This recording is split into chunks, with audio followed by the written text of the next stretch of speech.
Hi friends, welcome to గురుకుల art teacher. ఈ వీడియోలో మనం సైకాలజీ పార్ట్ కవర్ చేద్దాం. సైకాలజీలో ఏమేమి ఉన్నాయంటే methods and advantages of educational psychology, laws of learning, types of intelligence coefficients, personality traits, factors responsible. So ఇందులో ఫస్ట్ మనం ఈ ఇంటెలిజెన్స్ దగ్గర నుండి వద్దాం. అసలు ఫస్ట్ ఇంటెలిజెన్స్ అంటే ఏంటిది? ఇంటెలిజెన్స్ గురించి ఫ్రాన్స్ గవర్నమెంట్ ఏం చేస్తుంది అంటే ఒక టెస్ట్ పెట్టాలి, అసలు ఇంటెలిజెన్స్ ఎట్లా కొలుస్తారో తెలుసుకోవడానికి ఒకటి పెట్టాలి అని అనుకున్నప్పుడు 1905 ఈ టైంలో ఫస్ట్ ఇంటెలిజెన్స్ టెస్ట్ అనేది స్టార్ట్ చేస్తారు. ఎవరు స్టార్ట్ చేస్తారు? ఆల్ఫర్డ్ బిన్నెట్ గుర్తుపెట్టుకోండి. ఈయనే అది ఎవరెవరికి మధ్య అంటే 3 నుంచి 13 సంవత్సరాలు ఉన్న పిల్లలకి ఈ టెస్ట్ చేయాలని అప్పుడు స్టార్ట్ చేస్తారు అన్నట్టు. తర్వాత 1906లో కాన్సెప్ట్ ఆఫ్ మెంటల్ ఏజ్ అనే కాన్సెప్ట్ ఈ సైమన్ థియోడర్ అనే అతను తీసుకొని వస్తాడు మెంటల్ ఏజ్ అనే కాన్సెప్ట్ని. ఆ నెక్స్ట్ ఇయర్ ఏంటి ఇంటెలిజెన్స్ టెస్ట్ చేయడం కోసం ఫ్రాన్స్ గవర్నమెంట్ ఒకటి టెస్ట్ ఇట్లా క్రియేట్ చేయాలనుకున్న థాట్ వస్తుంది. 1905లో ఆల్ఫర్డ్ బిన్నెట్ అనే అతను 3 to 13 years మధ్యలో ఏజ్ ఉన్న పిల్లలకి ఫస్ట్ ఇంటెలిజెన్స్ టెస్ట్ కండక్ట్ చేద్దామని అనుకుంటారు. నెక్స్ట్ ఇయర్లో కాన్సెప్ట్ ఆఫ్ మెంటల్ ఏజ్ వస్తుంది. అది సైమన్ థియోడర్ అనే అతను ఈ కాన్సెప్ట్ని తీసుకొని వస్తాడు. దాని తర్వాత 1912 అసలైన ఫార్ములా వస్తుంది. అదేంటిదంటే ఐక్యూ =MA/CA. MA అంటే ఏంటిది? Mental age. ఇంతసేపు చూసినాం కదా సైమన్ థియోడర్ అని అతను మెంటల్ ఏజ్ అనే కాన్సెప్ట్ తీసుకొని వచ్చిందని. ఐక్యూ అంటే ఇంటెలిజెంట్ కోఎఫిషియెంట్. మనకు సిలబస్లో మెన్షన్ చేసేది కదా ఇంటెలిజెంట్ కోఎఫిషియెంట్ అని. సో ఇది ఈ ఫార్ములా అనేది బాగా గుర్తుపెట్టుకోవాలి. Intelligent coefficient mental age by chronological age. Chronological age అంటే ఏజ్ ఎంత అని, ఇయర్స్ని అట్లా. సో ఇవి రెండింటిని వేసుకునేది యాక్చువల్ ఏజ్, క్రొనాలజికల్ ఏజ్ అంటే. సో ఇది 1912 పెడతారు. ఎవరు? విలియం స్టర్న్ అనే అతను. సో దీని తర్వాత ఏమవుతుందంటే 1916లో నెక్స్ట్ టర్మన్ అనే అతను దీన్ని రివైజ్ చేసి ఈ ఫార్ములా తీసుకొస్తాడు. ఇప్పుడు మనకు క్వశ్చన్లో ఎగ్జామ్లో ఈ అడిగిలు అనుకో ఇంటెలిజెన్స్ కోఎఫిషియెంట్ ఏంటిది అని అడిగితే ఇది రాసుకోవాలి first. IQ =MA/CA × 100. I repeat, IQ =MA/CA × 100. ఇదే ఇంటెలిజెంట్ కోఎఫిషియెంట్స్ అనమాట ఫార్ములా. ఇది చాలా ఇంపార్టెంట్. ఫస్ట్ మనం ఇప్పుడు ఏంటిది ఇంటెలిజెన్స్ అంటే ఏంటిది, నార్మల్గా ఎట్లా స్టార్ట్ అయింది, ఇంటెలిజెన్స్ ఫార్ములా అదేంటిది, కోఎఫిషియెంట్ ఏంటిది చూసుకున్నాం. దీని తర్వాత ఒక గ్రాఫ్ అని ఉంటుంది ఇంటెలిజెన్స్ ఎంత ఉన్నదో తెలుసుకునేది. నార్మల్గా మెంటల్ ఏజ్ను క్రొనాలజికల్ ఏజ్ ఈక్వల్ ఉంటుంది 100 ఉన్నప్పుడు, అట్లా ఉంటుంది ఫార్ములా. సో ఇది ఒక గ్రాఫ్, ఇంత 50% ఆఫ్ పీపుల్కి ఇంత ఉంటుంది ఐక్యూ స్కోర్ అనేది. సో ఈ గ్రాఫ్ గురించి చెప్పాలంటే ఇంకా చాలా డెప్త్ ఉంటుంది. సో మనకంత టైం లేదు కాబట్టి పైన చెప్తున్నా. Next factors affecting IQ scores అంటే మనకు సిలబస్లో ఏమని ఇచ్చారంటే పర్సనాలిటీ ట్రేట్స్, ఫ్యాక్టర్స్ రెస్పాన్సిబుల్ అన్నారు. అది ఇది రెండు ఒకటే. ఫస్ట్ ఏంటంటే హెరిడిటీ ఉంటుంది. హెరిడిటీ పైన ఫ్యాక్టరే, ఎన్విరాన్మెంట్ ఫ్యాక్టరే. సో ఇట్లా ఉంటుంది అనమాట. హెరిడిటీ అంటే ఏంటిది? ఫర్ ఎగ్జాంపుల్ కవల పిల్లలు పుట్టిల్లనుకో, ఇద్దరు సేమ్ ఫేసెస్తో ఉంటారు, కొందరు డిఫరెంట్ ఫేసెస్తో ఉంటారు. కవల పిల్లలు సేమ్ ఉంటారు, డిఫరెంట్ ఉంటారు కదా. సో ఫ్రాటర్నల్ అంటే డిఫరెంట్ ఉన్నోళ్ళు. ఐడెంటికల్ అంటే ఇద్దరు కవల పిల్లలు చూడడానికి సేమ్ ఉన్న వాళ్ళనమాట. సో సేమ్ ఒకటే ఇంట్లో ఇద్దరు పిలిచిల్లు అనుకో, వాళ్ళిద్దరి మధ్య 85% సిమిలారిటీస్ ఉంటాయి. అదే డిఫరెంట్ హోమ్స్, ఒకరి దగ్గర ఇంకొక హోమ్లో పెరిగిల్లు అనుకో 75% సిమిలారిటీస్ ఉంటుంది అనమాట, సేమ్ ఉంటుంది. ఇదేంటంటే ఒకటే ఇయర్లో వీళ్ళిద్దరికి మధ్య ఎటువంటి డిఫరెన్స్ ఎక్కువ కనబడదు, కానీ డిఫరెన్స్ అనేది 10 yearsకి కనబడుతుంది అనమాట ఆ ఇద్దరు పిల్లల మధ్య డిఫరెన్స్ అనేది. సో ఈ ఫ్యాక్టర్స్ ఈ ఐక్యూ స్కోర్ని ఏం అఫెక్ట్ చేస్తుంది? హెరిడిటీ అనేది ఫస్ట్ అఫెక్ట్ చేస్తుంది. దాని తర్వాత ఎన్విరాన్మెంట్ కూడా. వాడు రిచ్చా పూరా, ఇప్పుడు రిచ్ ఇల్లు అనుకో, అందులో అన్ని ఫెసిలిటీస్, మంచి ఎడ్యుకేషన్ కాలేజెస్ ఇట్లా అన్నీ ఉంటాయి కదా. కొంచెం పూర్ వల్ల ఎడ్యుకేషన్ అందకపోవచ్చు. సో ఈ విధమైన ఈ సోషియో ఎకనామిక్ స్టేటస్ వల్ల కూడా ఎన్విరాన్మెంట్ అనేది డిఫరెన్స్ ఉంటుంది. ఇక్కడ కూడా 1 yearలో ఎటువంటి డిఫరెన్స్ అంతా కనబడది, 10 yearsలో మంచిగా డిఫరెన్స్ కనబడుతుంది అన్నట్టు. So heredity, environment. Next Flynn effect, ఇది గుర్తుపెట్టుకోండి. ఫ్లిన్ ఎఫెక్ట్ ఇది జేమ్స్ ఫ్లిన్ అనేటోడు ఈ ఫ్లిన్ ఎఫెక్ట్ అని తీసుకొస్తాడు. ఇదేంటిదంటే 1950లో తీసుకొని వస్తాడు. 20 years డిఫరెన్స్ ఉన్నదనుకో, ప్రతి 10 yearsకి పిల్లలు ఐక్యూ ఇంప్రూవ్ అవుతుంది బికాస్ ఆఫ్ గుడ్ ఎన్విరాన్మెంట్. మంచి ఎన్విరాన్మెంట్ ప్రొవైడ్ చేసిన వానికి, ఇప్పుడు ఒక ఇద్దరు పిల్లల్ని తీసుకొని వచ్చినాం, ఆ పిల్లలకి మంచి ఎన్విరాన్మెంట్ ప్రొవైడ్ చేసి మంచిగా వాళ్ళని అన్నీ ప్రొవైడ్ చేసుకుంటూ పెంచితే మంచిగా మనం అనుకున్నట్టు తను తయారవుతాడు అనమాట. మనం అనుకున్న తయారు కావడానికి 10 years టైం పడుతుందని ఇక చెప్తారు. ఇతను ఫ్లిన్ ఎఫెక్ట్ అనే దీన్ని అంటారు. తర్వాత కల్చర్ అనేది కూడా, లాంగ్వేజ్ అది కూడా ఒక ఫ్యాక్టర్ అనమాట ఈ ఐక్యూ స్కోర్ దీనికి సంబంధించి. తర్వాత రావెన్స్ ప్రోగ్రెసివ్ మ్యాట్రిక్స్ టెస్ట్ అని ఉంటుంది. అది కల్చర్ ఫెయిర్ ఐక్యూ టెస్ట్ అంటారు దీన్ని. ఏం IQ test? Culture fair IQ test. ఏం టెస్ట్ అది? Raven's progressive matrices test. ఓకేనా. సో ఇప్పుడు ఫ్యాక్టర్స్ చూసినాం కదా. ఏం చూసినాం? ఫ్యాక్టర్స్ అఫెక్టింగ్ ఇది దేనికైతే పర్సనాలిటీ ట్రేట్కి సంబంధించిన ఫ్యాక్టర్స్ చూసుకున్నాం. ఇంటెలిజెన్స్ కోఎఫిషియంట్ ఏంటో చూసుకున్నాం. ఇప్పుడు మిగిలింది ఏంటి? ఇంటెలిజెన్స్కి సంబంధించింది టైప్స్ ఆఫ్ ఇంటెలిజెన్స్ కదా. ఇప్పుడు మనం ఇక టైప్స్ ఆఫ్ ఇంటెలిజెన్స్ చూసుకుందాం. ఇవేంటిదంటే గార్డ్నర్ అనే అతను థియరీ ఆఫ్ మల్టిపుల్ ఇంటెలిజెన్స్ అని తీసుకొని వస్తాడు. ఈయన ప్రకారం ఏంటిదంటే అజంప్షన్ బేస్డ్ ఇట్లా అనుకుంటాడు అన్నట్టు. హ్యూమన్ బ్రెయిన్ ఏమనుకుంటాడు, ఒక 8 పార్ట్స్ ఉంటుంది అనుకుంటాడు. అందులో ఒక్కొక్క పార్ట్లో ఒక్కొక్క ఇంటెలిజెన్స్. ఫర్ ఎగ్జాంపుల్ ఇగో ఇక్కడనేమో తను మ్యూజిక్లో హైలైట్ ఉంటాడు, ఇక్కడనేమో వర్బల్ రీజనింగ్, ఇక్కడనేమో డాన్స్, అట్లా 8 పార్ట్స్ ఉంటుంది. జస్ట్ అజ్యూమ్ చేసుకుంటాడు ఆయన అట్లా. ఒక్కొక్క పార్ట్కి ఒక్కొక్కటి ఉంటుందని. ఒక్కొక్క దానికి ఒక్కటి సంబంధం లేదు. ఈయన మ్యూజిక్లో ఎక్కువ తోపు అయితే ఇందులో కూడా స్టడీలో కూడా తోపు అవ్వాల్సిన అట్లా ఏం లేదు. సో అట్లా 8 పార్ట్స్ ఉంటుంది, ఒక్కొక్క దానికి సంబంధం ఉండదు అని చెప్తారనమాట. ఒకవేళ యాక్సిడెంట్ అయిందనుకో, ఫర్ ఎగ్జాంపుల్ ఒక పర్సన్కి, తర్వాత ఒక పార్ట్ దెబ్బతిందనుకో, మిగతా వాటితోనే ఏం సంబంధం లేదు. తను చెప్పాలనుకుంది ఏంటంటే ఒకదాంతో ఒకదానికి సంబంధం లేదు, తను ఇందులో తోపు అయితే ఇందులో కూడా తోపు కావచ్చు కాకపోవచ్చు అనుకుంటే చెప్తాడు. ఇంకేంటంటే ఈయన చెప్పిన దాంట్లో ఇప్పుడు గార్డ్నర్స్ మల్టిపుల్ థియరీలా మనం గుర్తుపెట్టుకోవాల్సింది ఏంటంటే ఇవి గుర్తుపెట్టుకోవాలి. ఇవన్నీ 3, 3, 6, 7, 8, 9 ఇవి ఈ 9 గురించి చెప్తాడు. ఈయన చెప్పిన ఏంటి అంటే verbal linguistic, logical mathematical, musical, spatial 3D image, bodily kinaesthetic, interpersonal, intrapersonal, naturalist, existential. So ఇవి చెప్తాడనమాట. ఈ గార్డ్నర్ ఏమని చెప్తాడంటే దీనికి సంబంధించి ఇంటెలిజెన్స్ సంబంధించి ఒక మనిషిలో గిన్ని టైప్స్ ఆఫ్ ఇంటెలిజెన్స్ ఉంటుందని టైప్స్ ఆఫ్ ఇంటెలిజెన్స్ చెప్తారన్నట్టు. ఏంటి వర్బల్ లింగ్విస్టిక్ అంటే వర్బల్, లాజికల్, మ్యాథ్స్ మనకు సంబంధించినవి. నెక్స్ట్ మ్యూజికల్ అంటే సాంగ్స్ బాగా వాడడం, అది. స్పేషియల్ 3D, బాడీలీ కినాస్థెటిక్ అంటే బాగా స్ట్రాంగ్ ఉండడం అట్లా. Next interpersonal, intrapersonal. ఇంట్రా అంటే తనలో తాను, ఇంటర్ అంటే ఒకరికి మధ్య. సో గుడ్ టీచర్, అటువంటి ప్రొఫెషన్ ఇట్లాంటిది. ఇంటర్పర్సనల్, ఇంట్రాపర్సనల్, న్యాచురలిస్టిక్ పర్యావరణం రిలేటెడ్, ఎగ్జిస్టెన్షియల్ అంటే బుద్ధలాగా సంథింగ్. ఇప్పుడు థాట్స్, ఒక మంచి థాట్స్, మంచి హైలీ మంచి పెద్దవాళ్ళలాగా ఆలోచించే థాట్స్ ఉంటాయి కదా, సో అట్లాంటిది. సో ఇవన్నీ టైప్స్ ఆఫ్ ఇంటెలిజెన్స్ అని చెప్తాడు, గార్డ్నర్ చెప్తాడు. ఇవైతే గుర్తుపెట్టుకోవాలి: verbal, logical, musical, spatial, bodily kinaesthetic, interpersonal, intrapersonal, naturalistic, existential. So ఇవి అడగచ్చు, మ్యాథ్స్ ఫాలోయింగ్ అడగచ్చు, 4 ఒకటి లేదు అదేంటిది అడగచ్చు. సో ఈ విధంగా అడిగే ఛాన్స్ ఉంది ఈ గార్డ్నర్ థియరీకి. ఈ ఎడ్యుకేషనల్ ఇంప్లికేషన్స్ ఏంటి అంటే ఇండివిజువల్ డిఫరెన్స్ గురించి చెప్తుంది ఇది, డిఫరెన్షియేటెడ్ ఇన్స్ట్రక్షన్ గురించి, మల్టిపుల్ మోడ్స్ ఆఫ్ అసెస్మెంట్ గురించి. Next criticism. ఇక ప్రతి ఈ సైకాలజీలో ఎట్లా ఉంటారంటే ఒక్కొక్క సైంటిస్ట్ వస్తాడు, ఒక్కొక్కటి చెప్తాడు. చెప్పిన తర్వాత మళ్ళీ కొందరు ఈయన దాంట్లో ఇది తప్పు ఉంది, ఈయన దాంట్లో అది తప్పు ఉంది అనుకుంటా కొన్ని క్రిటిసిజమ్స్ చెప్తా ఉంటారు అన్నట్టు. సో ఈయన దీని గురించి ఏమని చెప్తారంటే ఇది రీసెర్చ్ బేస్డ్ కాదని చెప్తారు. ఇక దీని గురించి ఏం ల్యాబ్స్కి ఇట్లా అవన్నీ తయారు చేయలే అనుకుంటే చెప్తారు. ఇక ఈ విధమైన టాలెంట్స్ అనేది ఇంటెలిజెన్స్ కాదని అది ఇది చెప్తారు. ఇక సో ఇందులో జీ ఫ్యాక్టర్ అనేది ఇగ్నోర్ అయింది. జీ ఫ్యాక్టర్ అంటే జనరల్ ఇంటెలిజెన్స్ అనమాట. సో ఇట్లా అన్నీ చెప్పలేదనుకుంటే చెప్తారు. ఈ క్రిటిసిజమ్స్ గురించి మ్యాక్సిమం అడగకపోవచ్చు కానీ ఇక అట్లా. నెక్స్ట్ దీని గురించి డెప్త్గా 12th క్లాస్ ఎన్సీఆర్టీలో చాప్టర్ 1లో ఉంటుందంట బాగా. సో ఇప్పుడు మనకు అసలు అంత టైం లేదు, అందుకే ఓవర్ వ్యూ చెప్తున్నా. ఇంకా స్టర్న్బర్గ్ అనే అతను కూడా ఒక థియరీ చెప్తాడు ఇంటెలిజెన్స్కి సంబంధించి. ఏం థియరీ అంటే ట్రయార్కిక్ థియరీ. ట్రై అంటే 3 కదా, ఆ మూడు చెప్తాడు అన్నట్టు ఆయన. అదేంటిదంటే అనలిటికల్ ఇంటెలిజెన్స్. అనలిటికల్ ఇంటెలిజెన్స్ అంటే అది కాంపోనెన్షియల్ ఉంటుంది. క్రియేటివ్ ఇంటెలిజెన్స్ ఎక్స్పీరియన్షియల్, మనకి ఏమేమైతే ఎక్స్పీరియన్స్ అయిందో దాన్ని బట్టి. ప్రాక్టికల్ ఇంటెలిజెన్స్ అనేది కాంటెక్స్చువల్.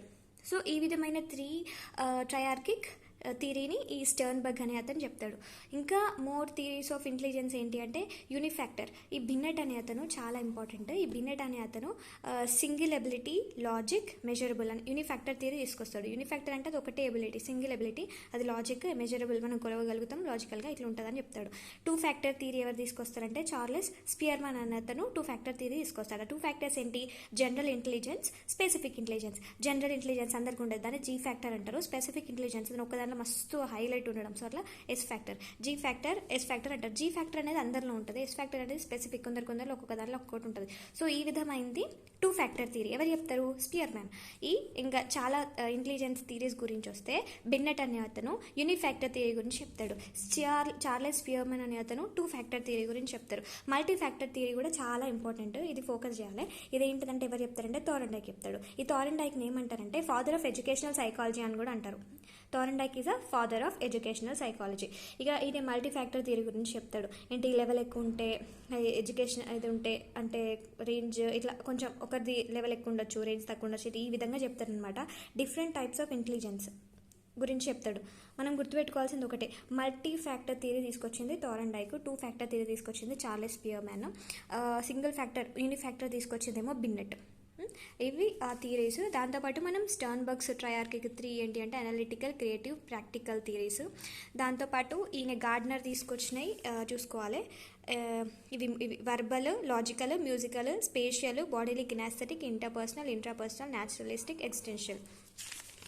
సో ఇది ఇంకా ఇంకా చూసినాం కదా, ఇంటెలిజెన్స్, ఫ్లిన్ ఎఫెక్ట్ ఏంటి, 10 yearsకి డిఫరెన్స్ వస్తుంది, ఫ్యాక్టర్స్ ఏంటి, హెరిడిటీ, ఎన్విరాన్మెంట్, కల్చరు అని చూసినాం. ఇంకా ఇది ఈ మోడల్ క్వశ్చన్స్ నాకు తెలిసి ఎట్లా క్వశ్చన్స్ అడుగుతారంటే ఇంటెలిజెన్స్ గురించి ప్రాక్టికల్గా క్వశ్చన్స్ అడుగుతారేమో, అప్లికేషన్ మోడల్ అడుగుతారు.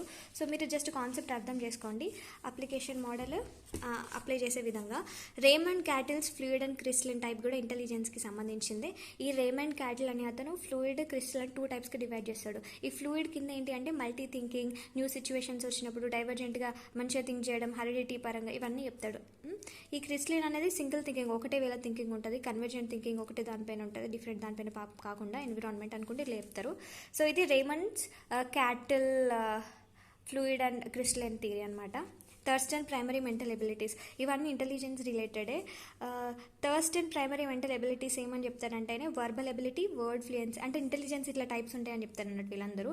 వర్బల్ ఎబిలిటీ, వర్డ్ ఫ్లూయెన్సీ, ఇవి రెండు లాంగ్వేజ్కి సంబంధించింది, verbal and word. Next spatial ability, numerical ability, ఇవి రెండు 3D ఫిగర్ మ్యాథ్స్కి సంబంధించింది.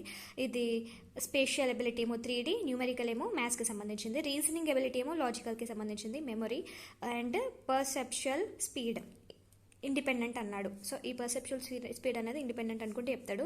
ఇవన్నీ ఈ థర్స్ట్ అని చెప్తాడు. ఇక అందరికీ ఉన్నట్టు ఇతనికి కూడా క్రిటిసిజమ్స్ ఉంటుంది. ఏంటిది, జనరల్ ఎబిలిటీని ఇగ్నోర్ చేసిండు అనుకుంటా ఈయన గురించి కూడా అంటారు. సో ఇవి. దీని తర్వాత లాస్ట్ పర్సన్ ఏమో గుల్ఫర్డ్స్, స్ట్రక్చర్ ఆఫ్ ఇంటెలెక్ట్. ఇతను ఏమని చెప్తారంటే ఎస్ఐ థియరీ అని కూడా అంటారు దీన్ని. ఎస్ఐ అంటే స్ట్రక్చర్ ఆఫ్ ఇంటెలెక్ట్ అన్నట్టు. ఈయన ఒక మోడల్ చెప్తాడు. ఎట్లా చెప్తారంటే ఫర్ ఎగ్జాంపుల్ ఏ నుంచి సికి నువ్వు చేరుకోవాలనుకో 6 ways ఉంటాయి. ఇట్లా రావచ్చు, ఇట్లా రావచ్చు, ఇట్లా రావచ్చు, ఇట్లా రావచ్చు, ఇట్లా రావచ్చు అనుకుంటా. సో ఇట్లా ఈ వేస్ ఉంటాయి అనుకుంటే చెప్తాడు. 3D స్ట్రక్చర్ ఆఫ్ ఇంటెలిజెన్స్ ఈయన తీసుకొని వస్తాడు. ఒకవేళ 3D స్ట్రక్చర్ అదే అని చెప్తే మనం గుల్ఫర్డ్ అని చెప్పుకోవాలి. 6 ways అనుకుంటుంటాయి. సో నెంబర్ ఆఫ్ టైప్స్ ఏమో ఇంటెలెక్చువల్ కంటెంట్ ఉంటూ ఇదేంటి మెంటల్ ఆపరేషన్స్, ఇవి రెండు కలిపి తర్వాత ఇంటెలెక్చువల్ ప్రోడక్ట్ కూడా ఇవి కలిపితే 180 టైప్స్. ఈ మోడల్గా తను చెప్పిండు. 3D మోడల్ పెట్టి ఈ గుల్ఫర్డ్ చెప్తాడు. సో ఇవన్నీ ఇంటెలిజెన్స్ గురించి ఇట్లా కొలవాలి, ఇవి టైప్స్ ఉంటాయి, అది ఇది అనుకుంటే చెప్పిళ్ళు. ఇదంతా ఇంటెలిజెన్స్ అన్నట్టు. ఇప్పుడు లెర్నింగ్ చూద్దాం. లెర్నింగ్ ఇక ఇందులో ఎట్లుంటుందంటే చాలామంది సైంటిస్టులు వస్తారు, వచ్చి వాళ్ళు లెర్నింగ్ గురించి కొన్ని చెప్తూ ఉంటారు అనమాట. కొన్ని థియరీస్ అవి ఇవి చెప్తూ ఉంటారు. ఇప్పుడు మనం జేబీ వాట్సన్ చూద్దాం. ఈయన ఏం చేస్తారంటే లెర్నింగ్ అని ఒక బుక్ రాస్తాడు. లెర్నింగ్ అని బుక్ రాస్తాడు. ఆ బుక్కి ఇక 1924లో రాస్తాడనమాట లెర్నింగ్ అని. ఇక బిహేవియలిజం గురించి ఉంటుంది అని రాసిన బుక్. అది జేబీ వాట్సన్ రాస్తాడు. తర్వాత ఈవెన్ పావ్లో అనేటైన కూడా చాలా గొప్ప ఆయనే. ఎంత గొప్ప ఆయన అంటే ఆయన ఒక ఎక్స్పెరిమెంట్ చేస్తాడు. అది కుక్క గురించి ఒక ఎక్స్పెరిమెంట్ ఉంటుంది. సో దానికి 1904లో ఆయనకు నోబెల్ ప్రైజ్ ఇస్తారు. సో వీళ్ళిద్దరు కొంచెం ఇంపార్టెంట్. ఈయన రాసిన బుక్ ఏ ఇయర్లో రాసిండు, తర్వాత ఈయనకు వచ్చిన ఎక్స్పెరిమెంట్కి నోబెల్ ప్రైజ్ వచ్చిందని గుర్తుపెట్టుకోండి. తర్వాత లిటిల్ ఆల్బర్ట్ అని ఇంకొక ఎక్స్పెరిమెంట్ కూడా ఉంటుంది. అది వైట్ వస్తువులను చూసినప్పుడల్లా భయపడడం, అటు ఒకసారి దెబ్బ తాకితే మళ్ళీ దెబ్బ తాకుతుందేమో అని చూసి భయపడడం, ఇట్లాంటి ఎక్స్పెరిమెంట్స్. సైకాలజీ అంటే గిట్లనే ఉంటాయి అన్ని ఎక్స్పెరిమెంట్స్. సో ఈ విధమైన ఎక్స్పెరిమెంట్స్ అన్నీ ఉంటాయి. ఇక ఏమంటారంటే జేబీ వాట్సన్ ఎంటీ బ్రెయిన్ పిల్లలది, మనం ఏం రాస్తే అట్లా తయారవుతారు అనుకుంటా, అట్లా కొన్ని చెప్తా ఉంటారనమాట. సో మనం ఇలా జేబీ వాట్సన్ ఇది ప్యాబ్లో గుర్తుపెట్టుకున్నాం కదా. తర్వాత ఈ జేబీ వాట్సన్ వాళ్ళ స్టూడెంట్ అనమాట, ఆయననే ఈఎల్ థార్న్డైక్ బాగా గుర్తుపెట్టుకోవాలి. ఇంకా తబ్లా రాసా అని అంటే ఏంటి అని అడిగే ఛాన్స్ ఉంది. తబ్లా రాసా అంటే ఎంటీ వెజల్ అని గుర్తుపెట్టుకోండి. ఎంటీ వెజల్ అంటే ఖాళీ పాత్ర. సో అట్లా. So father of educational psychology Thorndike. Father of educational psychology ఎవరు? థార్న్డైక్. మనకు సైకాలజీలో ఫస్ట్ ఏముంది, methods and advantages of educational psychology అన్నారు కదా. ఇప్పుడు ఈ థార్న్డైక్ చెప్పిన ఎడ్యుకేషనల్ సైకాలజీ చూద్దాం. ఈ థార్న్డైక్ ఎవరు? Father of educational psychology. దీని తర్వాత దీన్ని బిఎఫ్ స్కిన్నర్ అనే అతను ముందుకు తీసుకుపోతాడు.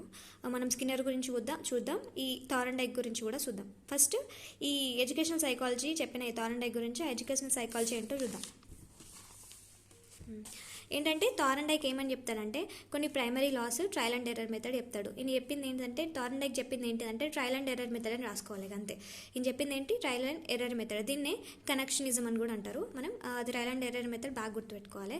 ఈయన 3 లాస్ చెప్తాడు. ఆ లాస్ ఏంటి? బాగా గుర్తుపెట్టుకోండి. లా of readiness, law of practice, law of effect, ఇవి 3 అయితే బాగా గుర్తుపెట్టుకోవాలి. ఈ లా ఆఫ్ రెడీనెస్ అంటే ఏంటంటే, ఇప్పుడు ఫర్ ఎగ్జాంపుల్ నేను ఒక క్లాస్ చెప్పాలనుకున్నాను, పిల్లలు ఇంట్రెస్ట్గా వినకపోతే వాళ్ళు ఎట్లా చెప్పాలనిపిస్తుంది, వాళ్ళకు ఒక రెడీనెస్ ఉండాలి. ఇప్పుడు మీరు వింటున్నారు, మీకు జాబ్ వస్తుంది, ఇది వింటే ఎగ్జామ్ రాస్తే మంచి మార్క్స్ వస్తే జాబ్ వస్తుంది, రెడీనెస్ మీకు ఉన్నది, ఏదో ఒక టైప్ ఆఫ్ మోటివేషన్ మీకు ఉంది కాబట్టి మీరు వింటున్నారు. ఇప్పుడు పిల్లలకు కూడా క్లాస్లో ఫర్ ఎగ్జాంపుల్ మనం డ్రాయింగ్, పెయింటింగ్స్ అవన్నీ తీసుకొని వచ్చి వాళ్ళకి చూపిస్తే కలర్ఫుల్గా అబ్బా బాగున్నాయి అనుకుంటుంటే దాని గురించి ఇంకేంటో తెలుసుకోవాలి అన్న వస్తుంది అనమాట. సో అటువంటి రెడీనెస్ అనేది ఉండాలి. ఫిజికల్లీ, మెంటల్లీ, సోషల్లీ, ఎమోషనల్లీ మనం మోటివేట్ చేయాలన్నమాట మనం ఏదైనా చెప్పే ముందు కానీ. So first law of readiness అనేది ఇంపార్టెంట్. తర్వాత second law of practice, use disuse, practice అనేది ఉండాలి. తర్వాత లా ఆఫ్ ఎఫెక్ట్, మనం చేసిన తర్వాత పాజిటివ్ రివార్డ్, ఒక చాక్లెట్ ఇచ్చో పిల్లవాడిని చాలా బాగా ఇస్తావు బొమ్మ అనుకుంటే చెప్పడం. నెగిటివ్ పనిష్మెంట్ అంటే ఇప్పుడు వాడు ఒక మంచి బొమ్మ వేసిండు అంటే అది కొంచెం బాగాలేదు, సో అప్పుడు మనం ఏం చెప్పకుండా ఉన్నాం అనుకో, అదే నెగిటివ్గా తీసుకొని వాడు ఇంకోసారి ఇంకా బాగా వేయాలేమో అనుకుంటాడు. అదే చాక్లెట్ ఇచ్చినాం అనుకో, బాగా ఇచ్చినవు రా అంటే ఇంకా వాడు ఇంకా బాగా వేస్తూ ఉంటాడు కదా. సో ఇటువంటిది. సో ఈ థార్న్డైక్ చెప్పిన ఎడ్యుకేషన్ సైకాలజీలో వాడు చెప్పిన లాస్ ఏంటి అంటే 3 లాస్ చెప్తాడు. దాన్ని ట్రయల్ అండ్ ఎర్రర్ మెథడ్ అంటాడు. లా ఆఫ్ రెడీనెస్ ఒకటి, లా ఆఫ్ ప్రాక్టీస్ ఒకటి, లా ఆఫ్ ఎఫెక్ట్ ఒకటి. ఈ 3 అయితే గుర్తుపెట్టుకోండి, ఇక చాలా ఇంపార్టెంట్. నేను ఈ వీడియోలో జస్ట్ ఇంపార్టెంటే చెప్తున్నా, ఎందుకంటే మనకు ఒక రోజులోనే ఇంకొక 1 or 2 డేస్లోనే ఎగ్జామ్ ఉంది. ఇప్పుడు మరీ అంత డెప్త్గా పోలేము, జస్ట్ ఏదో ఒక కవర్ చేస్తున్నా అంతే. దాన్ని బట్టి మీరు ఆలోచించి ఓన్గా ఆన్సర్ చేయాలి. మ్యాక్సిమం క్వశ్చన్స్ అవి అప్లికేషన్ మోడల్ వస్తాయి, మీరు ఊహించి పెట్టగలుగుతారు. ఈ మెథడ్స్, కో కరికులర్ యాక్టివిటీస్ అన్నీ నాకు తెలిసి హాఫ్ ఆఫ్ ద క్వశ్చన్స్ అయితే ఓన్గానే పెట్టే విధంగా ఉంటాయి. ఏం టెన్షన్ ఏం పడకండి. సో ఓవరాల్ ఐడియా అయితే తీసుకోండి ఈ వీడియో ద్వారా. లైక్ చేయడం మర్చిపోకండి, సబ్స్క్రైబ్ కూడా చేసుకోండి. స్కిన్నర్ గురించి చూద్దాం. ఇన్సెప్ట్ చెప్పాను కదా, ఈ తర్వాత స్కిన్నర్ తీసుకుపోయిండని, ఈ ఎడ్యుకేషన్ సైకాలజీ చెప్పిన థార్న్డైక్ తర్వాత స్కిన్నర్ తీసుకుపోయిండని.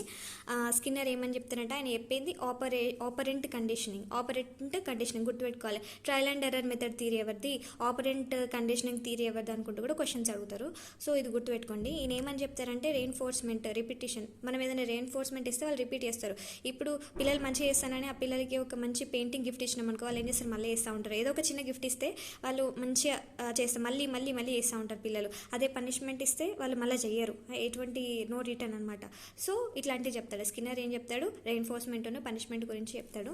ఇంకా షెడ్యూల్ ఫర్ రెయిన్ఫోర్స్మెంట్, దానికి టైం, కంటిన్యూయసా, పార్షియలా, interval, fixed interval, fixed variable అనుకుంటా. ఈ రెయిన్ఫోర్స్మెంట్ ఎట్లా, అదే మనం అవార్డ్స్ ఇవ్వడం ఎట్లా, అట్లా ఈ విధంగా ఉంటుంది అనమాట. నెక్స్ట్ బిహేవియరల్ మోడిఫికేషన్ టెక్నిక్స్ అని కూడా చెప్తారు. షేపింగ్, సక్సెసివ్ అప్రాక్సిమేషన్ అనుకుంటా, టోకెన్ ఎకానమీ, ప్రీమ్యాక్ ప్రిన్సిపల్ అని డేవిడ్ అని తీసుకొని వస్తాడు. ఐడెంటిఫైయింగ్ ద బెస్ట్ రెయిన్ఫోర్సర్, ఏదైతే పిల్లల్ని బాగా రెయిన్ఫోర్స్ చేస్తుంది అనేది. సో ఇంకా ప్రోగ్రామ్డ్ ఇన్స్ట్రక్షన్, స్టెప్స్తో చెప్పడం, ఆ విధంగా చెప్తూ ఇక ఈ మోడల్గా ఉంటుంది లెర్నింగ్ అని ఇక చెప్తారు అన్నట్టు. అంటే మనం లెర్నింగ్ ఎట్లా నేర్పియాలి, ఈ రీఇన్ఫోర్స్మెంట్ ఇచ్చుకుంటా, మంచిగా ఇట్లా పనిష్మెంట్ ఇచ్చుకుంటా, బ్యాడ్ ఏమైనా ఉంటే తీయడానికి, ఇట్లా ఈ విధంగా చెప్పాలనుకుంటే చెప్తారు. ఇదంతా ఇప్పుడు ఎడ్యుకేషన్ గురించి ఎట్లా చెప్పాలి, లెర్నింగ్ గురించే ఉంటుంది.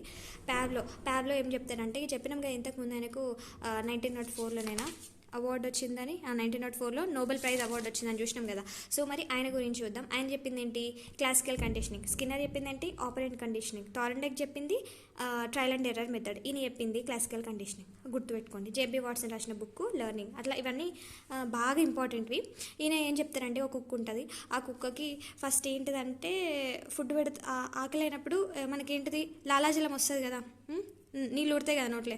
సో అట్లా అనమాట, కుక్కకి ఫుడ్ పెట్టే ముందు అట్లా వస్తుంది అన్నట్టు. వచ్చినాక ఏం చేస్తారంటే, కుక్కకు కొంచెం ఆయన ఈ ప్యాబ్లో అన్నట్టు ఆయన కొంచెం ఈ బయాలజీలో సైంటిస్ట్ లెక్క కూడా ఉంటాడు. సో ఆయనకు అన్నీ తెలుసు. సో ఆయన ఏం చేస్తారంటే, ఒక పైప్ ఇట్లా పెట్టేసి ఒక దాంట్లో లాలాజలం కొలుస్తాడు అనమాట. సో ఎట్లా వస్తుంది అని. సో దాన్ని బట్టి ఫస్ట్ ఫుడ్ పెట్టినప్పుడు లాలాజలం వస్తుంది అనమాట. ఆయన ఏం చేస్తారంటే, ఇక ఈ ప్యాబ్లో ఏం చేస్తాడంటే, ఫస్ట్ ఫుడ్ పెట్టినప్పుడు ఆ కుక్కకి లాలాజలం వస్తుంది కదా, వచ్చినప్పుడు ఏం చేస్తాడంటే, మళ్ళీ ఒకసారి ఫుడ్ పెట్టేటప్పుడు ఒక గంట కొడతాడు. మళ్ళీ ఫుడ్ పెట్టినప్పుడు ఏమవుతుందంటే, గంట కొడుతుందని కుక్కకి అర్థమవుతుంది అనమాట. ఊకే గంట కొట్టినప్పుడల్లా ఫుడ్ పెడతారు కదా అని, ఇక గంట కొట్టుతోటే దానికి లాలాజలం రావడం స్టార్ట్ అవుతుంది అనమాట. ఇది ఒక ఎక్స్పెరిమెంట్. దీన్ని క్లాసికల్ కండిషనింగ్, ఇది ప్యాబ్లో చేస్తారు అన్నట్టు. సో ఇది ఫస్ట్ అన్కండిషనల్ రెస్పాన్స్ ఏంటిది, ఫస్ట్ ఫుడ్ పెట్టడం. పెట్టిన తర్వాత కండిషనల్ రెస్పాన్స్ ఏంటిది, బెల్ కొట్టడం. బెల్ కావాలని కొడతారు, ఇది పెడతారు. తర్వాత అన్కండిషనల్ రెస్పాన్స్ ఏమవుతుంది, లాలాజలం వస్తుంది, సలైవేషన్ వస్తుంది. తర్వాత కండిషనల్ రెస్పాన్స్ ఏమవుతుంది, ఇక బెల్ కొట్టిన తర్వాత కూడా ఈ సలైవేషన్ వస్తుంది అనమాట. ఇది ఒక ఎక్స్పెరిమెంట్ కుక్కతో చేస్తారు, దీనికి ఆయనకు నోబెల్ ప్రైజ్ వచ్చింది. సో ఇది క్లాసికల్ కండిషనింగ్. ఇది మస్తు పెద్దది, అంటే మస్తు ఫేమస్ది ఎక్స్పెరిమెంట్, గుర్తుపెట్టుకోండి. దీని తర్వాత పావ్లోస్ ప్రాసెస్ ఆఫ్ లెర్నింగ్. ఇందులో ఈ ఎక్స్పెరిమెంట్ నుంచే క్వశ్చన్స్ ఘోరంగా అడుగుతారు. ఎట్లా అడుగుతారంటే జనరలైజేషన్ అంటే ఏంటిది, ఎక్స్టెన్షన్ అంటే ఏంటిది, డిస్టింక్షన్ అంటే ఏంటిది అనుకుంటా క్వశ్చన్స్ అడుగుతారు అన్నట్టు. సో వీళ్ళు అడిగిన క్వశ్చన్స్ ఏంటి మనం ఆన్సర్ చేయాలంటే ఫస్ట్ చూడండి. అక్విజిషన్ అంటే ఏంటిదంటే సౌండ్ వస్తే తినాలి, అట్లా బెల్ కొట్టిలంటే తినాలి అనేది అక్విజిషన్, తనకు అది అర్థమవుతుంది. జనరలైజేషన్ అంటే ఏ సౌండ్ వచ్చినా రెస్పాండ్ అయితే దాన్ని జనరలైజేషన్ అంటారు. డిస్టింక్షన్ కానీ డిస్క్రిమినేషన్ కానీ అంటే ఏ గంట కొడితే ఫుడ్ వస్తుందో దానికే రెస్పాండ్ అవ్వడము తెలుసు అనమాట. ఫస్ట్ ఏది కొట్టినా వచ్చేదనమాట లాలాజలం, తర్వాత ఏమవుతుంది స్పెసిఫిక్ ఒక గంట కొడితేనే వస్తుంది అని దానికి అర్థమవుతుంది. తర్వాత ఎక్స్టెన్షన్, గంట కొడితే రానప్పుడు దానికి రెస్పాండ్ అవ్వదు. ఇప్పుడు గంట కొడితే గంట కొట్టిల్లు అన్నం పెట్టలే, మళ్ళీ గంట కొట్టిల్లు అన్నం పెట్టలే, మళ్ళీ తర్వాత కొన్ని డేస్ తర్వాత కొడితే మాత్రం దానికి ఎందుకు వస్తుంది, ఇక రాదేమో అనుకుంటుంది. సో అట్లా ఎక్స్టెంట్ అయిపోతుంది, పోవడం డిస్క్రిమినేషన్. ఏ గంట కొడితే ఫుడ్ అవుతుందో దానికి అర్థమై ఆ గంటకి రెస్పాండ్ అవ్వడం ఇది. ఇక జనరలైజేషన్ అంటే ఫస్ట్ గంట కొడితే ఏ గంట కొట్టినా దానికి లాలాజలం వస్తూ ఉంటుంది అనమాట. అది అక్విజిషన్, సౌండ్ వస్తే తినాలని ఫస్ట్ దానికి అర్థం అవ్వడం అక్విజిషన్. సో ఇవి process of learning: acquisition, generalisation, distinction or discrimination, extension. ఇవి ప్రాసెస్ ఆఫ్ లెర్నింగ్ అన్నట్టు. దీనికి సంబంధించి క్వశ్చన్స్ అడగచ్చు. ఇక నెక్స్ట్ స్పాంటేనియస్ రికవరీ. ఇప్పుడు ఇదంతా ఎక్స్పెరిమెంట్ జరిగింది కదా, ఏమైతుందంటే ఆ కుక్క కొన్ని రోజులు ఏం పెట్టకుండా ఆగేసి, అంటే ఈ ఎక్స్పెరిమెంట్ని ఆపేసి తర్వాత కొన్ని రోజులకు గంట కొట్టి ఫుడ్ పెట్టి మళ్ళీ గంట కొట్టి ఫుడ్ పెట్టిన అనుకో తొందరగా రెస్పాండ్ అవుతుంది అన్నట్టు. ఎందుకంటే దానికి తెలుసు కదా గంట కొట్టి వస్తుంది, అట్లా వచ్చేయడం మళ్ళీ స్టార్ట్ అయిందంటే తొందరగా రికవర్ అవుతుంది. దాన్ని స్పాంటేనియస్ రికవరీ అంటారు. ఇక లెర్నింగ్ కర్వ్ అని ఒకటి ఉంటుంది, ఇది లెర్నింగ్, ఇది అక్విజిషన్. మీ అక్విజిషన్ అంటే గంట కొడితే ఇట్లా చేయాలని నేర్చుకోవడం, ఇట్లా పోవడం. ఇక స్పాంటేనియస్ రికవరీ, ఇక్కడ పెట్టినాక ఒకటేసారి తొందరగా రికవరీ ఇట్లా పోతుంది అన్నట్టు. ఫస్ట్ నెమ్మదిగా దానికి అలవాటు అయిన తర్వాత అర్థమవుతుంది, ఓ ఇట్లా గంట కొడితే ఫుడ్ వస్తుందని అర్థమవుతుంది. తర్వాత దాన్ని ఆపేస్తే ఏమవుతుంది, మర్చిపోతుంది, నార్మల్ ఉంటుంది. మళ్ళీ తర్వాత స్పాంటేనియస్గా పెడితే ఇట్లా పోతుంది. సో ఈ విధంగా కర్వ్ ఉంటుంది, అది లెర్నింగ్ కర్వ్ అని. ఇప్పుడు ఏంటి పాలో చూసినాం, ఇప్పుడు బండూరా చూద్దాం. బండూరా కూడా ఎంతసేపు మనం చెప్పుకున్న దాంట్లో చూసినాం కదా. ఆయన ఏం చెప్తారంటే సోషియో కాగ్నెటిక్ అప్రోచ్ చెప్తాడు. బండూరా చెప్పింది ఏంటి, సోషియో కాగ్నెటిక్ అప్రోచ్. పావ్లో ఏం చెప్తాడు, థార్న్డైక్ ఏం చెప్తాడు, ఇవన్నీ మనం చూసినాం కదా. అట్లా ఇవి చూసుకోండి, కొంచెం గుర్తుపెట్టుకోండి. ఆల్బర్ట్ బండూరా ఈయన చెప్తాడు, ఈయన అబ్జర్వేషనల్ లెర్నింగ్ థియరీ చెప్తాడు. ఏమని చెప్తాడు, దీన్ని సోషియో కాగ్నేటివ్ అప్రోచ్ అనొచ్చు, అబ్జర్వేషన్ లెర్నింగ్ థియరీ అనుకోవచ్చు.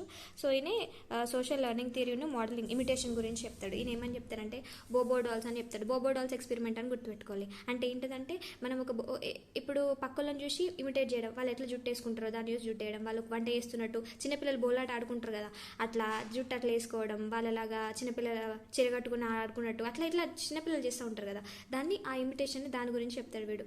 పనిష్మెంట్, రీఇన్ఫోర్స్మెంట్, లెర్నింగ్ అనుకుంటా కూడా కొన్ని చెప్తాడు.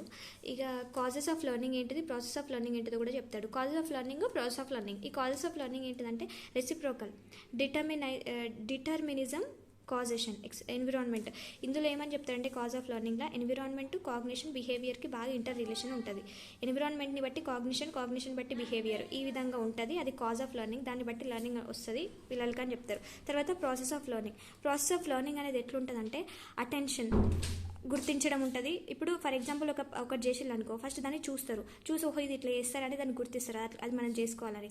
తర్వాత దాన్ని ప్రొడక్షన్ చేస్తూ ఉంటారు. సో ఈ విధంగా ప్రాసెస్ వాళ్ళని చూసి మనం అక్వైర్ చేసుకునే దాన్ని ప్రాసెస్ ఆఫ్ లెర్నింగ్ అంటారు. సో అతను చెప్పింది ఏంటి, ఈ కాజెస్ ఆఫ్ లెర్నింగ్ను process of learning. Causes of లెర్నింగ్లో ఎన్విరాన్మెంట్, కాగ్నిషన్, బిహేవియర్ మూడింటికున్న ఇంటర్ రిలేషన్ గురించి చెప్తాడు. తర్వాత ప్రాసెస్ ఆఫ్ లెర్నింగ్లో చూసి నేర్చుకొని మళ్ళీ మనం కూడా ఇమిటేషన్ చేయడం ఉంటుంది కదా, అది ట్రై చేస్తారు. సో ఇదేమో బోబో డాల్స్ ఎక్స్పెరిమెంట్. ఇంకా సెల్ఫ్ బిహేవియర్ మోడిఫికేషన్ కూడా చెప్తారు, తనకు తాను ఇట్లా మార్చుకోవడం అని. సో గోల్ సెట్టింగ్, తనకు ఒక గోల్ సెట్ చేసుకొని చదువుకోవాలనుకో, ఇక్కడ వరకు నేను కంప్లీట్ చేయాలి అట్లా. So planning, monitoring, self instruction, so ఇవన్నీ వేసుకుంటారనమాట. సో ఇదంతా ఎవరు, బండూరా చెప్తాడు, సోషియో కాగ్నేటిక్ అప్రోచ్ అని. సో ఇప్పుడు మనం గుర్తుపెట్టుకోవాల్సింది ఏంటి, ఫైనల్గా బండూరా చెప్పింది సోషియో కాగ్నేటివ్ అప్రోచ్. దాని తర్వాత పావ్లో చెప్పిన ప్రాసెస్ ఆఫ్ లెర్నింగ్ ఏంటిది చూసుకోవాలి. ఇక పావ్లో గురించి దాన్ని చేసిన ఎక్స్పెరిమెంట్ ఏంటిది అది గుర్తుపెట్టుకోవాలి. దాని తర్వాత ఇతంది ఎవరు, స్కిన్నర్ ఆపరెంట్ కండిషనింగ్ థియరీ. ఎవరెవరు ఏమేమి చెప్పిల్లు అనేది ఇంపార్టెంట్. ఇప్పుడు స్కిన్నర్ అంటే ఆపరెంట్ కండిషనింగ్ థియరీ, థార్న్డైక్ అంటే ట్రయల్ అండ్ ఎర్రర్ మెథడ్, ఈ విధంగా. సో లాస్ ఆఫ్ లెర్నింగ్ చెప్పిందంటే ఇందులో చాలా ఇంపార్టెంట్ వాడు మెన్షన్ కూడా చేసింది కదా మనకు ఏంటి, లాస్ ఆఫ్ లెర్నింగ్ అని. లాస్ ఆఫ్ లెర్నింగ్ అంటే మనకు ముఖ్యంగా థార్న్డైకే వస్తాడు, ఎందుకంటే he's the father of education psychology కాబట్టి.